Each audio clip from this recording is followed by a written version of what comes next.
Tuhan Yesus itu adalah Bapa itu sendiri.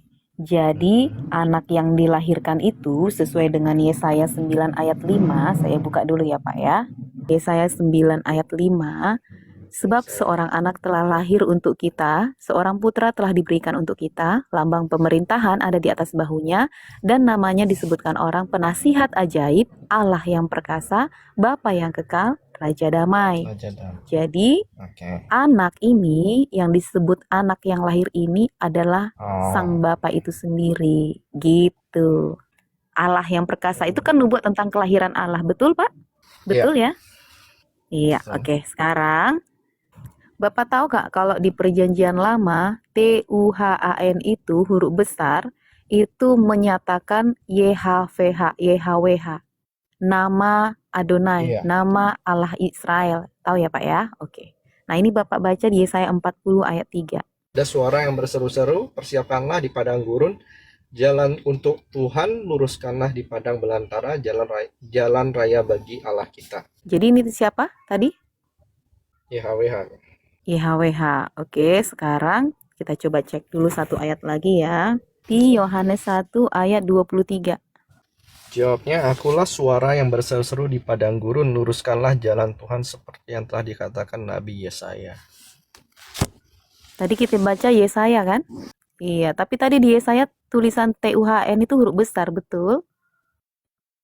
Betul nggak Pak Ansor? Iya, berarti ini mengutip apa yang dikatakan di Yesaya. Yesaya. Berarti artinya sudah, iya, yang Yesaya tadi Pak, berarti sudah digenapi ya di sini ya. Ada suara yang berseru-seru, persiapkanlah di padang gurun jalan untuk YHWH. Luruskanlah di padang belantara jalan raya bagi Allah kita. Allah kita di sini kan dibuatkan. Ini kan nubuatan kan? Udah kejadian, sudah. Enggak ya? Ya kan yang ngomong ini Yohanes Pembaptis kan? Suara yang berseru-seru di padang gurun, luruskanlah jalan Tuhan seperti yang telah dikatakan Nabi Yesaya 40 ayat 3 tadi. Iya, jadi siapa ini Pak? Tuhan Yesus kan? Pak Answer? Iya. Nah, berarti Tuhan Yesus itu sama nggak dengan YHWH tadi? Karena ini kan digenapi.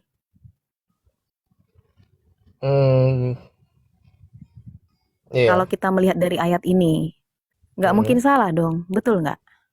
Iya, itu. Cuman LAI membuatnya jadi kecil. Iya.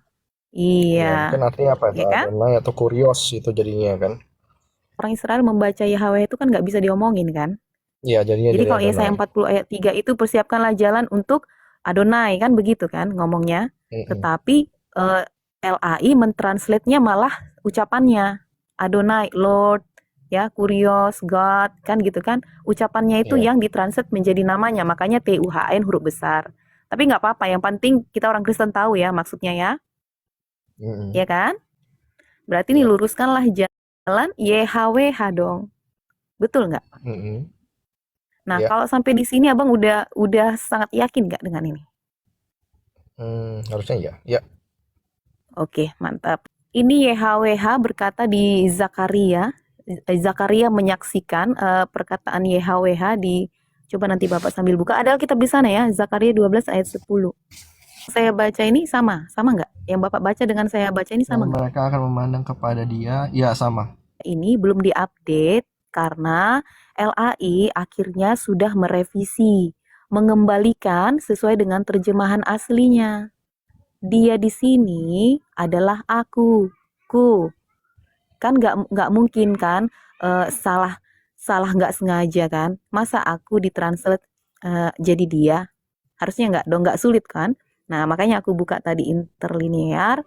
Lalu ke atas keluarga Daud dan ke atas penduduk Yerusalem, aku akan mencurahkan roh anugerah dan permohonan, dan mereka akan memandang kepadaku. Kalau interlinear tadinya sebelumnya memang tetap seperti ini gitu Pak.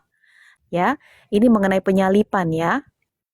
Dan yang berbicara ini siapa? Yang berbicara ini adalah Yod-Heh-Vav-He. Berarti yang tertikam di kayu salib itu siapa Pak? Dari ayat ini aja nih. Ya, dari ayat mantap. Itu, Oke. Nah, itu yang dari nubuatan, kejadian, penyalipan, sampai nanti kedatangan lagi, kita coba baca ya Pak ya. di Alkitab Bapak di Zakaria 14. Kemenangan terakhir. Yod-Heh-Vaveh ya, Adonai menjadi raja di Yerusalem. Tuh, biar kita persingkat, langsung nanti Bapak lihat kedatangannya. Pada waktu itu Oke. kakinya akan berjejak di Bukit Zaitun yang terletak di depan Yerusalem di sebelah timur. Bukit Zaitun itu akan terbelah dua dari timur ke barat sehingga terjadi suatu lembah yang sangat besar. Setengah dari bukit itu akan bergeser ke utara dan setengah lagi ke selatan. Oke, ini mengenai apa tadi? Kemenangan terakhir ya. Kemenangan terakhir. Tuhan menjadi raja di Yerusalem. Yerusalem baru dong. Bapak udah pasti tahu itu ya. Ya. Hmm. Nah, ini yang datang itu menginjakkan kakinya di Bukit Zaitun itu tadi berarti di sini YHWH ya. YHWH ya. Oke, sementara aku buka dulu ayat yang terakhir. Mereka Kisah sedang Para Rasul menatap 1 ayat 10. Ya, ketika mereka sedang menatap ke langit, waktu ia naik itu, tiba-tiba berilah dua orang yang berpakaian putih dekat mereka. Dan berkata kepada mereka, "Hai orang-orang Galilea, mengapa kamu berdiri melihat ke langit? Yesus ini yang terangkat ke sorga meninggalkan kamu akan datang kembali dengan cara yang sama seperti kamu melihat dia naik ke sorga." Oke, kita lanjut sedikit ya. Maka kembalilah rasul-rasul itu ke Yerusalem dan bukit yang disebut Bukit Zaitun yang hanya seperjalanan sabat jauhnya dari Yerusalem. Iya, berarti mereka ada di mana? Di Bukit Zaitun tadi ya Pak ya? Terangkat ke sorga meninggalkan kamu akan datang kembali dengan cara yang sama seperti kamu melihat dia naik ke sorga. Nanti orang-orang Kristen pasti percaya yang akan datang kedua kali siapa Pak? Yesus kan? Ya, Betul ya? betul. Nah, di ayat yang tadi Bapak udah baca di Zakaria 14, yang datang siapa? Yod-Heh-Vaveh. Berarti kita nggak usah menafsir, nggak usah menerjemahkan. Memang Bapak itu sendiri telah menyatakan tentang kehadirannya ke bumi untuk apa? Lewat kelahiran untuk apa? Untuk menggenapi janjinya kepada Adam, Hawa, supaya mereka itu diselamatkan dari apa? Kematian kekal. Ya, dengan menebus manusia dari dosa-dosanya. Keturunan perempuan ini kan itu Bapak baca di Kejadian. Itu kan ada solusinya kan? Rencana Ada keselamatan ya. itu.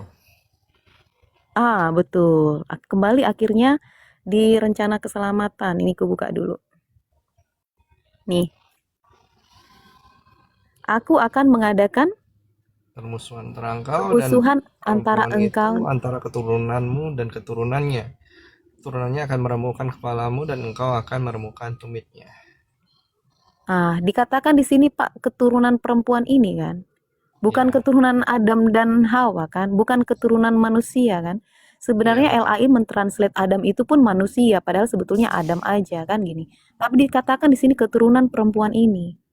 Makanya keturunan perempuan ini siapa?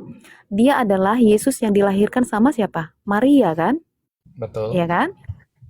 Nah, Maria itu dari mana? Dari baik Maria maupun Yusuf itu kan dari silsilah keturunan Yehuda kan?